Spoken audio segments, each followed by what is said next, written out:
Et si le plus grand bouleversement de l'histoire de l'humanité s'était produit dans le silence? Si, au lieu des trompettes du ciel ou des grondements de la terre, Dieu avait choisi un simple matin pour vaincre la mort elle-même? Pourquoi cherchez-vous parmi les morts celui qui est vivant? Il n'est point ici, mais il est ressuscité. Luc chapitre 24, verset 5. Ce cri céleste, transmis par un ange, brise le silence glacé du tombeau. Et pourtant, ce moment, aussi glorieux soit-il, demeure l'un des plus redoutés. Redouté par les ténèbres, redouté par l'enfer, redouté même par ceux qui ne comprennent pas encore la puissance qui s'y est déployée. Car ce matin-là, le voile a été définitivement déchiré. Le plan divin, scellé depuis la fondation du monde, est devenu réalité. Aujourd'hui, dans cette vidéo, nous allons percer ensemble le mystère profond de ce matin unique, ce troisième jour où tout a basculé. Nous allons explorer pourquoi ce jour n'est pas seulement le plus glorieux de la Bible, mais aussi le plus redouté des puissances invisibles. Pourquoi ce jour a fait trembler le royaume des ténèbres et comment il continue de résonner dans chaque cœur qui ose croire. Si ce sujet vous interpelle, je vous invite à aimer cette vidéo dès maintenant et à vous abonner à Lumière en Christ pour recevoir chaque semaine des révélations bibliques puissantes qui nourrissent votre foi.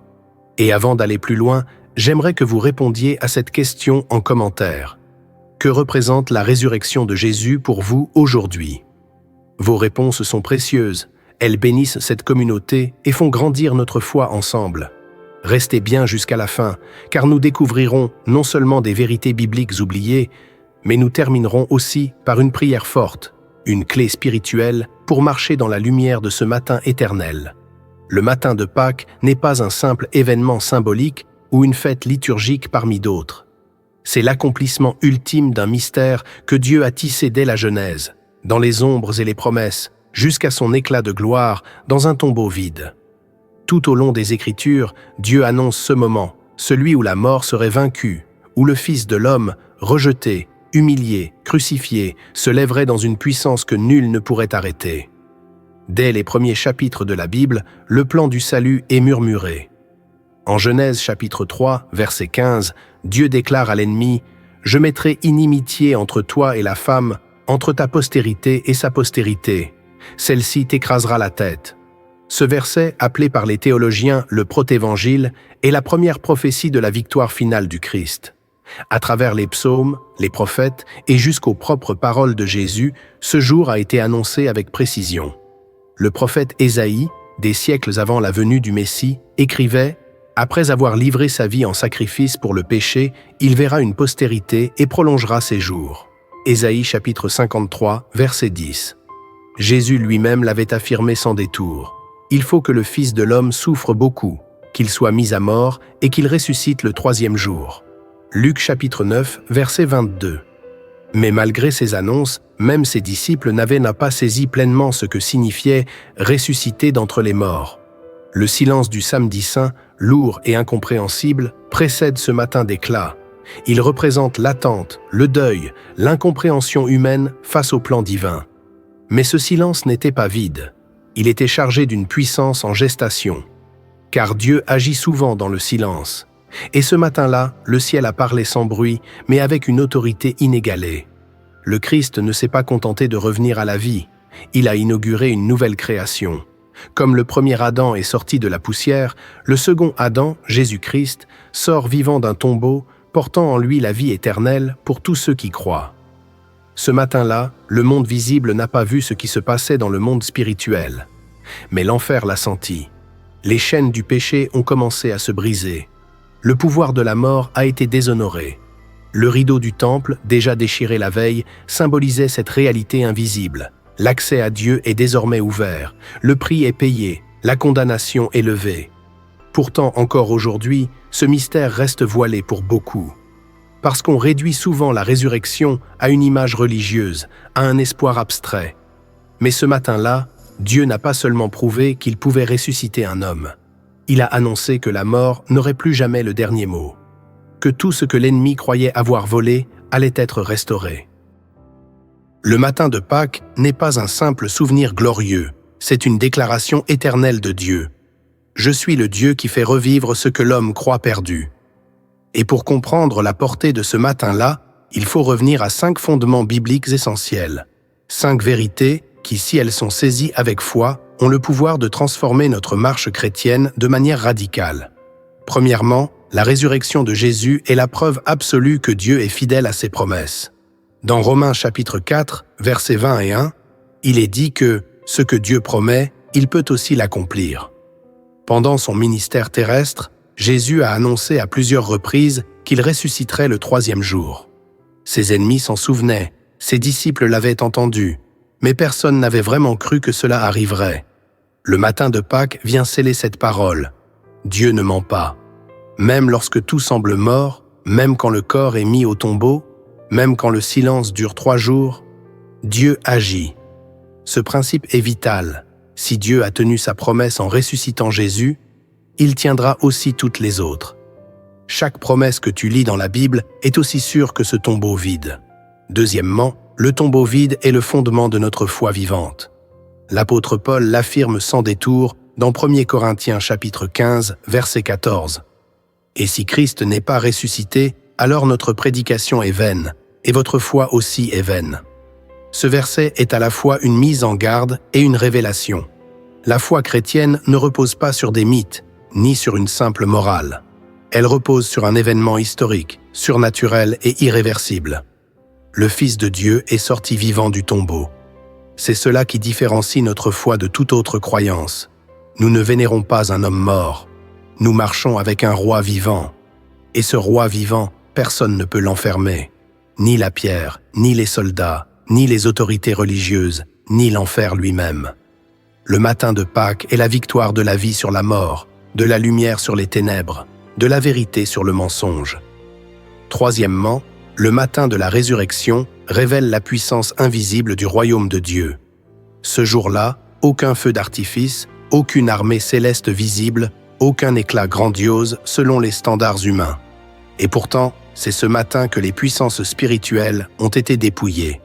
Colossiens chapitre 2, verset 15 dit « Il a dépouillé les dominations et les autorités, et les a livrées publiquement en spectacle, en triomphant d'elles par la croix. » Ce qui s'est joué ce matin-là n'était pas un simple retour à la vie.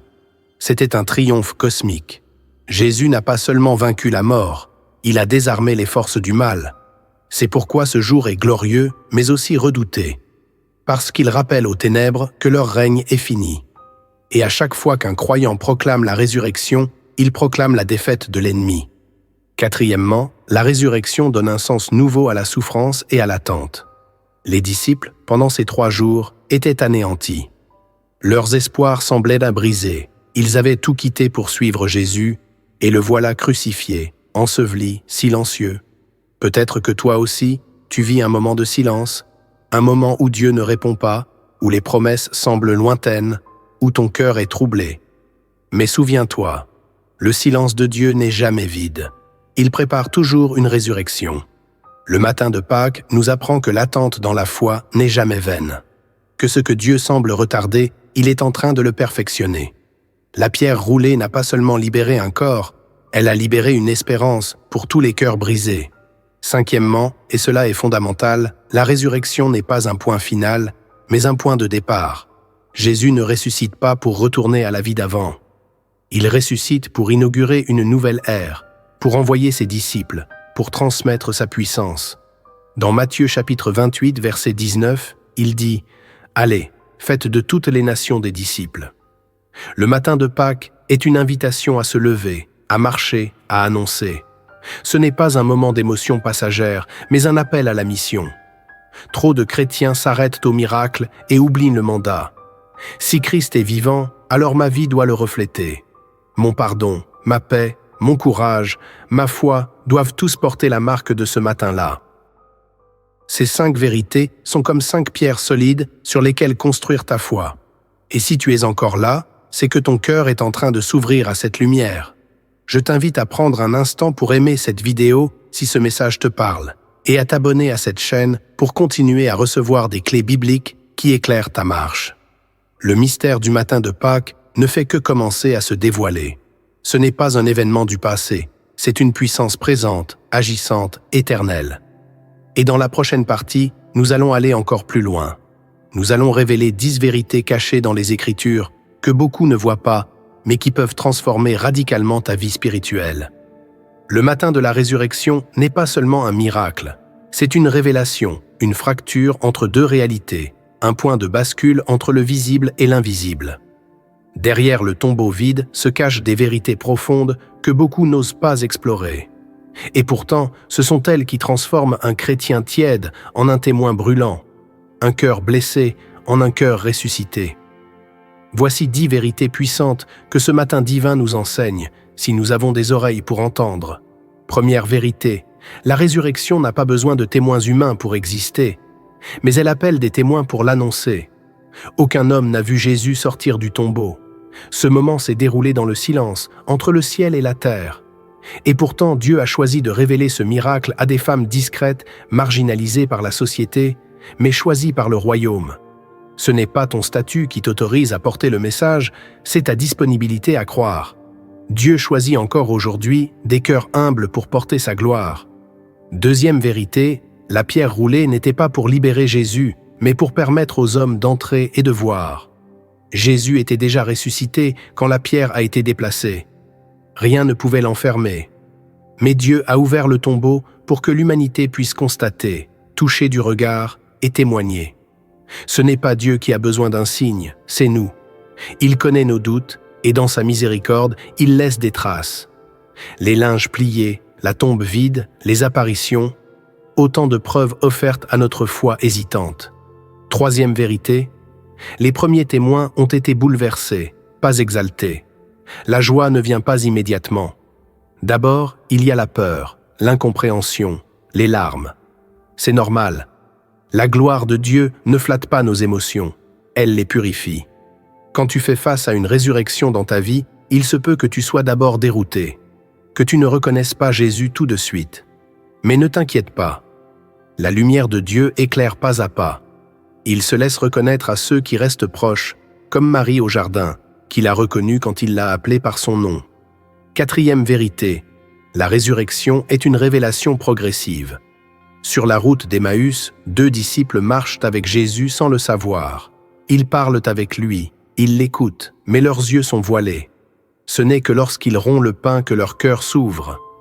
Il y a des saisons où tu marches avec Dieu sans le sentir. Mais reste en route, reste dans la parole, reste dans la communion. Car au moment fixé, il ouvrira tes yeux. La gloire ne se force pas. Elle se reçoit dans l'humilité et la persévérance. Cinquième vérité, la résurrection n'annule pas les marques de la croix, elle les glorifie. Quand Jésus apparaît à ses disciples, il leur montre ses mains percées, son côté transpercé. Les blessures sont toujours là, mais elles ne saignent plus, elles témoignent. Ce que tu as vécu, les souffrances, les trahisons, les nuits noires, Dieu ne les efface pas, il les transforme. Ce qui te faisait pleurer deviendra ce qui fera croire. Ton témoignage portera l'odeur du feu, mais aussi la beauté de la délivrance.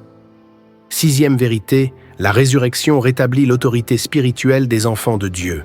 Dans Matthieu chapitre 28, verset 18, Jésus dit « Tout pouvoir m'a été donné dans le ciel et sur la terre ». Et il transmet cette autorité à ses disciples. Cela signifie que, désormais, ceux qui croient en lui ne marchent plus comme des victimes du monde, mais comme des héritiers d'un royaume. Tu as autorité sur la peur, sur le péché, sur les oppressions spirituelles. Ce n'est pas de l'orgueil, c'est la conséquence directe de la résurrection. Le roi vivant a confié sa mission à ceux qui marchent avec lui. Huitième vérité, la résurrection n'efface pas la croix, elle la valide. La croix n'était pas une défaite, elle était la condition de la victoire. Sans mort, pas de résurrection. Sans sacrifice, pas de gloire. Le chrétien qui veut la gloire sans la croix se trompe de royaume. Dieu ressuscite ce qui meurt en lui. Si tu refuses de mourir à toi-même, à ton orgueil, à ton passé, tu ne connaîtras jamais la puissance de la résurrection. Mais si tu acceptes de perdre ta vie pour Christ, alors tu la retrouveras, élevée, renouvelée, éternelle. Neuvième vérité, la résurrection appelle à une nouvelle manière de vivre. Paul dit dans Romains chapitre 6, verset 4, « Nous avons été ensevelis avec lui, afin que nous vivions aussi une vie nouvelle. » Ce n'est pas seulement Jésus qui est sorti du tombeau, C'est toi, c'est ton âme, c'est ta destinée. Trop de croyants célèbrent la résurrection une fois par an, mais vivent comme si le tombeau n'avait jamais été ouvert. Ce matin-là, Dieu a dit « Sors de ta prison, reprends ta place, marchez dans la nouveauté de vie ». Ce n'est pas une métaphore, c'est un ordre, une invitation divine à renaître. 10e vérité, le matin de Pâques est une déclaration de guerre contre tout ce qui retient l'homme captif. Ce n'est pas un moment doux et poétique, c'est un acte militaire du ciel, une invasion de la lumière dans les ténèbres, une proclamation spirituelle, il est vivant et il règne. L'enfer déteste cette vérité, parce qu'elle signifie qu'il n'a plus d'autorité sur ceux qui sont en Christ, que la peur, la honte, la culpabilité n'ont plus de droit légitime, que la malédiction est brisée et que la résurrection est déjà à l'œuvre en toi. Ces 10 vérités sont comme des clés qui ouvrent les chaînes invisibles, qui éveillent les cœurs endormis, qui réveillent une foi tiède. Si tu les crois, si tu les médites, si tu les vis, alors tu ne regarderas plus jamais le matin de Pâques comme avant. Tu sauras qu'à l'aube de ce jour, Dieu a non seulement ressuscité son Fils, mais qu'il a inauguré un royaume sans fin. Et tu es appelé à y marcher avec puissance, avec espérance, avec autorité. Prends ce message à cœur, reviens-y, partage-le, et surtout, laisse-le te transformer. Si tu es toujours là, je t'invite encore une fois à aimer cette vidéo, à t'abonner et à nous dire en commentaire quelle de ces vérités t'a le plus frappé. Parce que ce matin-là, Dieu n'a pas seulement changé l'histoire, il veut encore aujourd'hui changer la tienne. Croire à la résurrection de Jésus ne consiste pas seulement à célébrer un événement du passé. C'est entrer dans une transformation réelle, profonde, continue. C'est vivre chaque jour comme un témoin du matin de Pâques. La foi en Christ ressuscité ne s'arrête pas à une confession. Elle appelle à une nouvelle vie. Une vie où chaque geste, chaque pensée, chaque décision est éclairée par cette lumière éternelle. Alors, comment vivre concrètement le mystère du matin de Pâques? Par où commencer? Voici quelques clés. D'abord, entretiens la mémoire de ta propre résurrection, car si tu es en Christ, tu es une nouvelle créature. Ce que tu étais n'existe plus. L'ennemi voudra toujours te rappeler ton passé, mais Dieu t'appelle par ton avenir. Chaque matin, déclare par la foi « Je ne suis plus ce que j'étais. Ce qui est mort en moi est resté au tombeau. Je vis en Christ, et Christ vit en moi. » Prends le temps de proclamer des versets de vie sur ton identité. Médite sur Colossiens chapitre 3, verset 1. Si donc vous êtes ressuscités avec Christ, cherchez les choses d'en haut. C'est un appel quotidien à regarder plus haut, plus loin, plus pur. Ensuite, refuse de pactiser avec la mort sous toutes ses formes. La peur, la jalousie, la colère, la honte, l'amertume, ce sont des fruits du royaume des ténèbres. Le matin de Pâques t'appelle à t'en détacher. Chaque fois que tu sens une pensée destructrice monter en toi, souviens-toi. Cette pensée n'a plus d'autorité sur toi. Elle appartient à l'ancien toi, pas à l'homme ou la femme ressuscité que tu es devenu. Renouvelle ton intelligence. Apprends à filtrer tes émotions, à confesser tes combats, à marcher dans la lumière. La vie de résurrection ne fuit pas la réalité. Elle la traverse avec puissance. Troisièmement, embrasse la mission que la résurrection t'a confiée. Jésus n'a pas dit « Je suis vivant, reposez-vous maintenant ». Il a dit « Allez. Allez vers les perdus, allez vers ceux qui pleurent, allez vers ceux qui doutent, allez vers ceux qui n'osent plus croire. Ta vie est un témoignage vivant. Par ton pardon, tu manifestes sa grâce. Par ta persévérance, tu annonces sa fidélité. Par ton amour, tu rends visible son cœur. Tu n'as pas besoin de savoir tout dire. Tu dois seulement refléter celui qui vit en toi. Et maintenant, laisse-moi t'emmener dans une image, une parabole céleste, une scène que ton cœur n'oubliera pas. Imagine un grand hall blanc, infini. C'est le lieu des résurrections. Un lieu que l'homme ne connaît pas, mais que les cieux ont visité ce matin-là. Là, dans un silence solennel, une lumière jaillit soudain. Une lumière douce mais pénétrante. Elle ne vient pas d'une lampe, ni du soleil. Elle vient d'une présence. Puis, un souffle. Il n'est pas violent, mais il est puissant. Il traverse l'espace comme un murmure d'éternité. Et là, au centre, un corps immobile, couvert de linge, marqué par les coups. une couronne d'épines brisée à ses pieds. Soudain, le silence devient musique, invisible mais réel. Le chant du ciel s'élève doucement et ce corps commence à briller, pas comme une flamme, mais comme une gloire. Les plaies se referment, les chairs reprennent vie. Les yeux s'ouvrent, il se lève sans effort. Il ne chancelle pas, il ne gémit pas, il est debout, parfaitement vivant. Et dans tout le ciel, un cri silencieux éclate. Il est ressuscité. Mais voici ce que les anges voient ensuite. Autour de lui, dans le même hall, des centaines d'autres corps. Certains jeunes, d'autres âgés. Certains blessés, d'autres brisés. Ils ne sont pas morts physiquement, mais ils ont été tués par le rejet, l'échec, le péché, la peur. Et à mesure que Jésus avance, il tend la main. Un par un, ils se lèvent. Non pas par leur force, mais par la sienne. Chacun d'eux s'éveille à la vie, à une vie nouvelle, une vie où tout recommence. Et là, dans un coin du hall, quelqu'un te ressemble. Oui, c'est toi. C'est ton âme.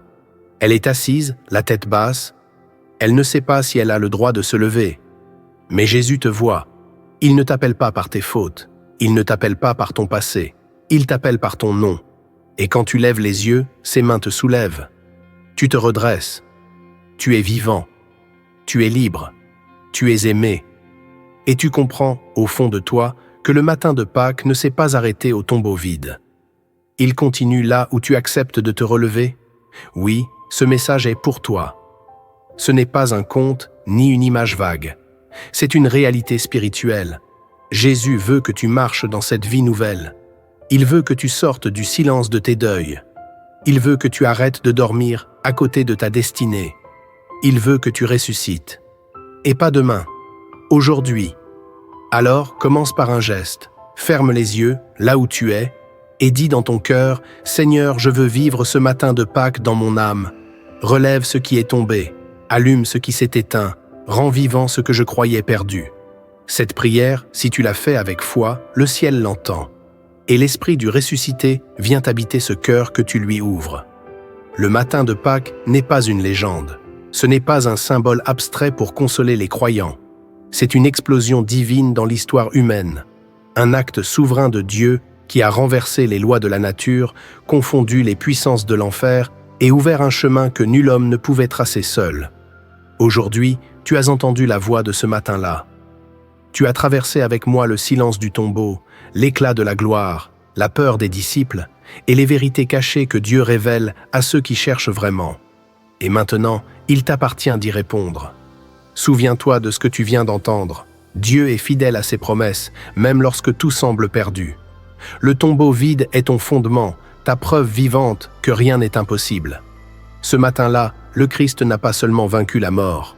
Il a rétabli ton autorité, il a transformé ta souffrance, il a planté en toi une vie nouvelle. Ce matin-là est aussi le tien.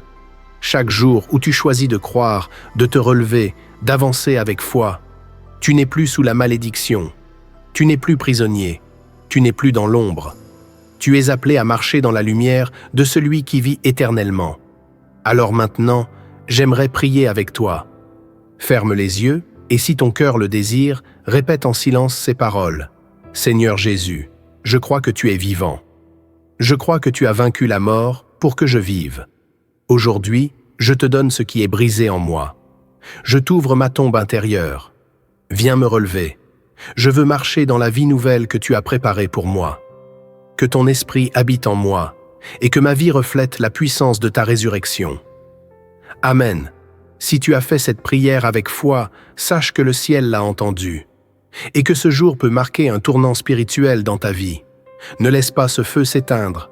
Reviens à ce message. Médite-le, partage-le et écris en commentaire la vérité qui t'a le plus touché aujourd'hui.